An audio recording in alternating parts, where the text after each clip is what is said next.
Good morning, all of you. So, today we are going to start a new topic, and that is of your second section. And second section related to the different growth and development models given by a number of economists like Hirschman, Naxey, Harry-Dover model, Solow model. So, we will study all these models and growth theories one by one. Today we are going to start a basic introduction about the balanced and unbalanced approaches of development, and after this we will study about the balanced approach and an unbalanced approach individually given by different economists. Okay, so today what is balanced approach and what is unbalanced approach? These two approaches are the these two approaches are used for the economic growth of any economies, and development can be categorized into the theories or in the way in which we can say that economy is going to opt balanced growth model or it is going to opt unbalanced growth model. तो basically ये दो तरीके हैं जिसके अंदर development जितने भी developmental economist हुए हैं उन्होंने जो प्रोसेस है डेवलपमेंट का उसको कैटेगराइज किया है. फर्स्ट इज बैलेंस्ड ग्रोथ संतुलित वृद्धि और सेकंड इज अनबैलेंस्ड ग्रोथ असंतुलित वृद्धि का सिद्धांत. ठीक है. Now we will discuss about the meaning of balanced growth. What is balanced growth? देखिए balanced growth as the name suggests what it should there should be a balanced growth among all the sectors of any economy. ठीक है. तो अगर आप चाहते हैं कि economy के सारे सेक्टर्स के अंदर एक संतुलित वृद्धि हो, सारे सेक्टर्स एक साथ ग्रो करें, तो for that there must be a simultaneous development of all sectors. सारे सेक्टर्स का एक साथ विकास होना चाहिए उस केस में. And so holistic development in any economy can take place.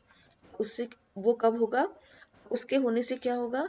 किसी भी अर्थव्यवस्था का एक साथ डेवलपमेंट होगा, एक साथ विकास होगा. ठीक है ना. ये जो हमारी अप्रोच है कि सारे सेक्टर्स एक साथ डेवलप होने चाहिए और उससे इकोनॉमी का हमारा विकास बहुत ही अच्छा होगा, वो कैसे हो? ठीक है, क्योंकि ऑटोमेटिकली तो कुछ हो नहीं जाएगा. हमें कोई ना कोई एफर्ट डालने पड़ेंगे, कुछ ना कुछ ऐसी पॉलिसी बनानी पड़ेगी जिससे हम सारे सेक्टर्स को एक साथ सारे सेक्टर्स का ग्रोथ कर सकें, सारे सेक्टर्स को एक साथ डेवलपमेंट की तरफ मूव कर सकें. तो वो हम कैसे करेंगे? देखिए, देयरफॉर जो फाउंडर्स हैं बैलेंस ग्रोथ के, वो क्या सजेस्ट करते हैं? That investment must take place simultaneously in all the sectors of development. ये बहुत ही इम्पॉर्टेंट लाइन है, आई शुड से, कि इन्वेस्टमेंट होना चाहिए वो सारे सेक्टर्स में, जिन जिन सेक्टर्स को आप डेवलप करना चाहते हैं उन सारे सेक्टर्स में एक साथ होना चाहिए. ठीक है. Like agriculture, industry, between domestic and export sector, between social and economic overhead in order to facilitate balanced development. यानी जितने भी सेक्टर्स हैं इकोनॉमीज के, उन सारे सेक्टर्स में a government must do simultaneously investment that so that all the sectors of the economy can develop in a single time, or you can say together. अब ये जो आपका बैलेंस ग्रोथ अप्रोच है जो कहता तो ये है कि सारे सेक्टर्स के अंदर हमें एक साथ इन्वेस्टमेंट करना है और उससे क्या होगा? सारे सेक्टर्स एक साथ डेवलप होंगे और इकोनॉमी को भी एक साथ डेवलप करने में हेल्प मिलेगी. ठीक है. नाउ देखिए, this is also related to the balance growth concept and meaning. तो यहाँ पर वही है जो हम ऑलरेडी अभी लास्ट स्लाइड के अंदर डिस्कस कर चुके हैं.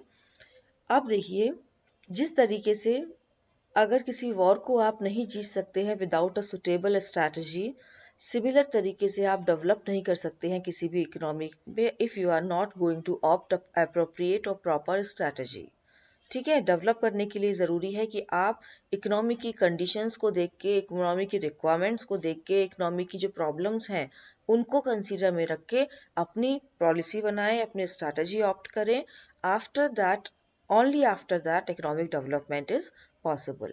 अब डेवलप्ड कंट्रीज़ के अंदर हो सकता है कोई और पॉलिसी वर्क करे और डेवलपिंग कंट्रीज़ के अंदर हो सकता है कोई और पॉलिसी रन करे.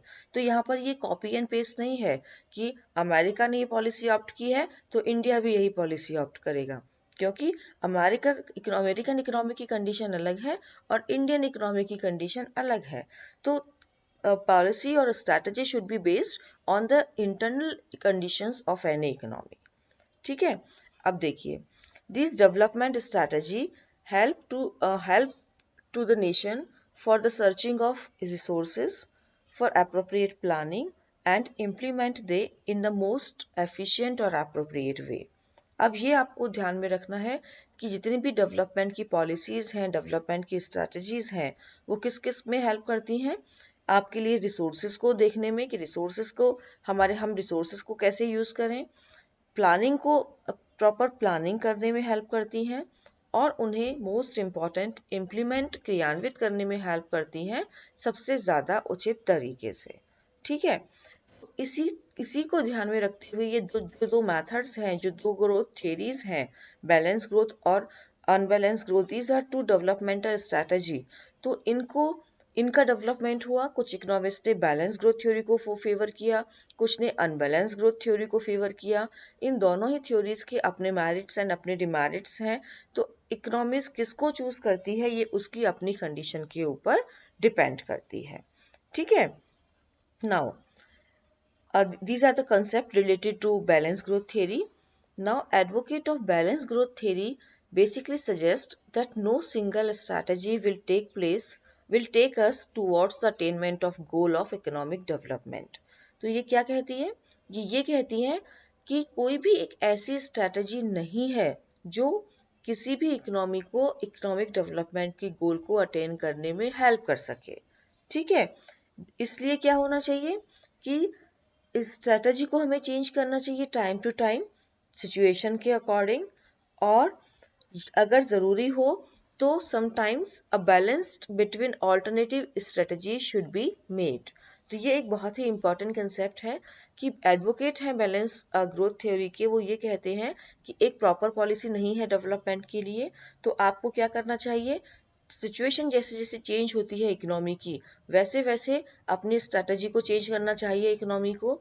सेकंड थिंग, अगर ज़रूरी है, लगे आपको अपनी इकोनॉमी की कंडीशंस के according, then there should be a balance between different strategy, जो अल्टरनेटिव स्ट्रैटेजी अवेलेबल हैं उनके बीच में बैलेंस करना चाहिए। और इसी ने बैलेंस ग्रोथ थ्योरी के आइडिया को बर्थ दिया है और इसी ने बेसिकली बैलेंस ग्रोथ आइडिया को डेवलप किया है। मीनिंग ऑलरेडी हम डिस्कस कर चुके हैं इसका, कि बेसिकली ये एम्फेसाइज करता है simultaneous investment in all the sectors of the economy. जिन भी सेक्टर्स को आप डेवलप करना चाहते हैं उनमें आपको एक साथ इन्वेस्ट करना है, एक साथ निवेश करना है, और तभी इकोनॉमी का डेवलपमेंट हो पाएगा according to the advocates of this balance growth theory. ठीक है, अब बैलेंस ग्रोथ थ्योरी के बारे में थोड़ा सा और यहाँ पर डिटेलिंग गिवन है कि किस तरीके से डिफरेंट इंडस्ट्री है वो जो रिलेशनशिप है वो एस्टेब्लिश करती है, कैसे। तीन पार्ट्स में हमने इसको डिवाइड किया है। फर्स्ट पार्ट है आपका balance between agriculture and industry. ठीक है, now according to this, industry and the agriculture, or we can say industry is your secondary sector, agriculture is your primary sector. So both these sectors are not competitive, but they are complementary to each other. Indian economy के अंदर हम पढ़ते हैं forward linkage और backward linkage के बारे में, कि किस तरीके से इंडस्ट्री और एग्रीकल्चर एक दूसरे के ऊपर डिपेंड है। इंडस्ट्रियल प्रोडक्ट को एग्रीकल्चर सेक्टर यूज करता है और एग्रीकल्चर आउटपुट को industry as a input use करती है, एज अ सर्वाइवल यूज करती है, फूड ग्रेन। तो ये जो दोनों सेक्टर्स हैं ये आपस में क्या करते हैं, एक दूसरे को कॉम्प्लीमेंट करते हैं। ठीक है, now the growth of one sector depend on growth of development of other sector. Definitely जब कोई भी दो सेक्टर एक दूसरे को कम्प्लीमेंट करेंगे तो उन दोनों की ग्रोथ एक दूसरे के ऊपर डिपेंड होगी। ठीक है, अब यहाँ पर कुछ एग्जांपल्स दिए हैं जिसके थ्रू हम ये कह सकते हैं कि किस तरीके से एग्रीकल्चर और इंडस्ट्री है उन दोनों के बीच का रिलेशनशिप हम एस्टेब्लिश करते हैं।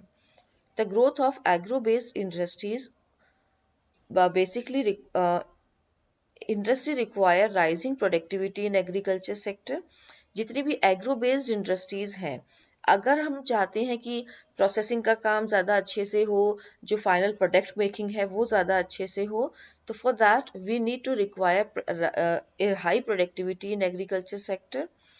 And similarly, for raising agriculture productivity, agriculture also require implements which are supplied by the industries. अब ये दोनों एक दूसरे से रिलेटेड हो गई. हाई एग्रो बेस्ड इंडस्ट्रीज के डेवलपमेंट के लिए ज़रूरी है कि एग्रीकल्चर सेक्टर अच्छा काम करे, वो ज़्यादा प्रोडक्टिविटी करे. और दूसरी तरफ एग्रीकल्चर प्रोडक्टिविटी को बढ़ाने के लिए जो इंडस्ट्रीज हैं उनके आउटपुट को यूज में लिया जाता है by the agriculture sector. So the development of complementaries promote the development of both sector. यानी एक दूसरे के लिए जो डिमांड क्रिएट हो रही है वही दोनों सेक्टर्स के डेवलपमेंट को प्रमोट करती है. इंडस्ट्रियल सेक्टर डिमांड करता है एग्रीकल्चर प्रोडक्ट्स की, basically for the agro based industries. Just एक एग्जाम्पल हम लोग ले रहे हैं. सेकेंड, एग्रीकल्चर सेक्टर के अंदर प्रोडक्टिविटी बढ़ाने के लिए इंडस्ट्रियल आउटपुट्स हैं उनको यूज में लिया जाता है. तो इस तरीके से ये जो इंक्रीज इन कॉम्प्लीमेंट्रीज हैं ये दोनों के दोनों सेक्टर्स के डेवलपमेंट को प्रमोट करती है.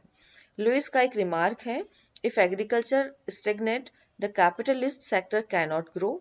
Capitalist profit remain a small part of national income and saving and investment are correspondingly small. Smooth economic development require that industry and agriculture should grow together. तो ये एक स्टेटमेंट है economist Louis के द्वारा कि उन्होंने क्या कहा है कि both sector should grow together. ऐसा नहीं है कि एक ही सेक्टर में डेवलपमेंट पॉसिबल है. They both are depend on each other. So this is the basic about the balance between capital agriculture and industrial sector. ठीक है. नेक्स्ट जो हम अप्रोच है या स्ट्रैटेजी है जिसे अडॉप्ट किया जाता है इकोनॉमी में balance growth approach, that shows the balance between domestic and foreign sector. अब ये जो आपका डोमेस्टिक और फॉरेन सेक्टर के बीच का अप्रोच है ये एक इम्पॉर्टेंट एस्पेक्ट है. ठीक है, कि किस तरीके से डोमेस्टिक और foreign sectors, foreign trade sectors आपस में इंटर रिलेटेड हैं. ठीक है, हम बैलेंस ग्रोथ के बारे में पढ़ रहे हैं तो हम हमेशा इंटर रिलेशनशिप के बारे में पढ़ेंगे, इंडिविजुअल डेवलपमेंट के बारे में नहीं पढ़ रहे हैं, कैसे एक सेक्टर दूसरे सेक्टर के डेवलपमेंट को इफेक्ट करता है. ठीक है, अब देखिए इसके अंदर the expansion of domestic trade create marketable surplus and leads to the expansion of foreign trade. Domestic trade को अगर एक्सपेंड किया जाता है, डेवलप किया जाता है, डोमेस्टिक प्रोड्यूसर्स को अगर प्रमोट किया जाता है तो वो डेफिनेटली इकोनॉमीज ऑफ स्केल पे काम करेंगे. They will need more market, उन्हें और ज़्यादा मार्केट की ज़रूरत होगी and it will lead to the expansion of foreign trade. ठीक है, most import and less export create imbalance in foreign trade. Basically देखते हैं ये जो एक्सपोर्ट और इम्पोर्ट का जो बैलेंस है वो अगर इम्पोर्ट ज़्यादा है एक्सपोर्ट कम है तो इम्बैलेंस क्रिएट होगा फॉरेन ट्रेड के अंदर. ठीक है, अब यहाँ पर ये जो इम्बैलेंस क्रिएट होता है वो बेसिकली डेवलप्ड कंट्रीज को हेल्प करता है और डेवलपिंग कंट्रीज को नुकसान देता है. क्यों करता है? क्योंकि डेवलपिंग कंट्रीज के यहाँ नॉर्मली इंपोर्ट ज़्यादा होता है और एक्सपोर्ट कम होता है. तो ये ज़रूरी है कि डोमेस्टिक सेक्टर को बढ़ावा दिया जाए, डोमेस्टिक सेक्टर को प्रमोट किया जाए for the growth, for the production. और उससे क्या होगा, फॉरेन ट्रेड, फॉरेन जो मार्केट है उसके अंदर भी एक्सपेंशन होगा. उनका जो प्रोडक्शन ज़्यादा है, डोमेस्टिक डिमांड के बाद जो प्रोडक्ट बचता है उसको वो यूज़ करेंगे इन द फॉरेन ट्रेड. ठीक है, तो इस तरीके से आप कह सकते हैं कि foreign and domestic sector they both can grow together. और इसी तरीके से इम्पॉर्टेंट कहना चाहिए रोल भी प्ले करते हैं, लेकिन this is basically for the developed countries. ठीक है, क्योंकि ये जो आपका सेगमेंट है ये शो करता है कि इंपोर्ट हमेशा डेवलपिंग कंट्रीज का फेवरेबल, जो अनफेवरेबल कंडीशन है इंपोर्ट और एक्सपोर्ट के बीच वो हमेशा नुकसान किसको देती है, डेवलपिंग कंट्रीज को देती है. तो डेवलप्ड कंट्रीज के लिए ये एक बेटर सिचुएशन होती है. And the last strategy that we use for the for the for the development, or we can say balanced growth strategy, is balance between demand and supply of factors. ठीक है, अब देखिए one of the drawback of underdeveloped countries is factor disproportion in factor proportion. अब देखिए इसका क्या meaning है. इसका मीनिंग ये है कि हमारे यहाँ पर कुछ केसेस का एग्जाम्पल नीचे दिया हुआ है. लेबर इज इन एबुडेंट, हमारे पास लेबर बहुत ज़्यादा है but we have a very little capital. ठीक है. दूसरी तरफ कई बार क्या होता है, ये कुछ केसेस हैं कि कुछ सेक्टर्स हैं या कुछ ऐसे प्रोडक्शन यूनिट्स हैं या कुछ ऐसे केसेस हैं जहां पर फैक्टर्स का जो प्रपोर्शन है वो अप्रोप्रिएट नहीं होता है. Sometimes labour is in excess और very little capital is used, and sometimes capital is in excess and very little labour is used. तो यहाँ पर क्या होगा कि इस तरीके से जो बैलेंस होना चाहिए फैक्टर ऑफ प्रोडक्शंस का वो अप्रोप्रिएट नहीं होता है अंडर डेवलप्ड कंट्रीज में. ठीक है. Now this type of allocation upset the entire system. ये जो एलोकेशन के अंदर जो ये प्रॉब्लम है कि आप कहीं पर लेबर को बहुत ज़्यादा यूज़ कर रहे हैं, कहीं पर अदर रिसोर्सेज को, तो ये जो आपका डिस्टर्बेंसिंग सिस्टम है ये पूरे सिस्टम को कहना चाहिए खराब करता है. Now it greatly hamper the balance development, और कहीं ना कहीं ये बैलेंस डेवलपमेंट है उसको भी कहना चाहिए आपको प्रॉब्लम क्रिएट करता है उसके लिए भी. क्योंकि बैलेंस डेवलपमेंट का क्या मीनिंग है? बैलेंस डेवलपमेंट का मीनिंग है कि सारे सेक्टर्स को हमें क्या करना है, ऑलमोस्ट इक्वल रिसोर्सेज प्रोवाइड करने हैं जिससे सेक्टर्स एक साथ डेवलप कर सकें. तो यहाँ पर जब हम एक सेक्टर में ज़्यादा लेबर यूज़ कर रहे हैं, दूसरे में कम लेबर यूज़ कर रहे हैं, कहीं पर रिसोर्सेज ज़्यादा यूज़ कर रहे हैं, कहीं पर रिसोर्सेज कम यूज़ कर रहे हैं, तो जो एंटायर अप्रोच है बैलेंस ग्रोथ की वो यहाँ पर कहीं ना कहीं गड़बड़ा जाती है. ठीक है. नाउ एग्जाम्पल गिवन है that in primary sector we have evidence of labour and supply of skilled labour in industrial sector is less as compare to primary sector. ठीक है. एक सिंपल सा एग्जाम्पल है जो शो करता है. Now the excess availability of labor in primary sector, it may create an imbalance in the supply of factor of production in other sectors. ठीक है. अब लेबर के अंदर हमारा 60% ऑफ लेबर अगर अब्सॉर्ब हो गया है तो सेकेंडरी और टर्शरी सेक्टर के लिए से 40% बचेगा. ठीक है. तो यहाँ पर ये जो आपका क्या कहना चाहिए डिस्टर्बेंसिंग रेशो है ये तीनों सेक्टर्स के डेवलपमेंट को इफेक्ट करता है. इसलिए डिमांड एंड सप्लाई जितने भी फैक्टर ऑफ प्रोडक्शन है उसमें एक बैलेंस का होना जरूरी है तीनों सेक्टर्स में. एग्रीकल्चर सेक्टर है, इंडस्ट्रियल सेक्टर है या फिर सर्विस सेक्टर है. तो इस तरीके से जब तक ये बैलेंस नहीं होगा तब तक आप बैलेंस ग्रोथ को प्रमोट नहीं कर सकते. इसलिए रिक्वायर है कि डेवलपिंग कंट्री अगर बैलेंस ग्रोथ अप्रोच को काम में लेना चाहती है फॉर द डेवलपमेंट प्रोसेस तो वो सारे सेक्टर्स पर इक्वली फैक्टर ऑफ प्रोडक्शन का ध्यान रखे और ये कोशिश करे कि जो डिमांड एंड सप्लाई है of different factor of production in different sectors that should be maintained properly. So this was the introduction basically about the balanced growth approach. Introduction हमने दिया है balanced growth approach का. In the next video or next segment we will discuss about some of the approaches given by different economists of balanced growth approach. ठीक है. Thank you so much. हम next video के अंदर नया topic से शुरू करेंगे.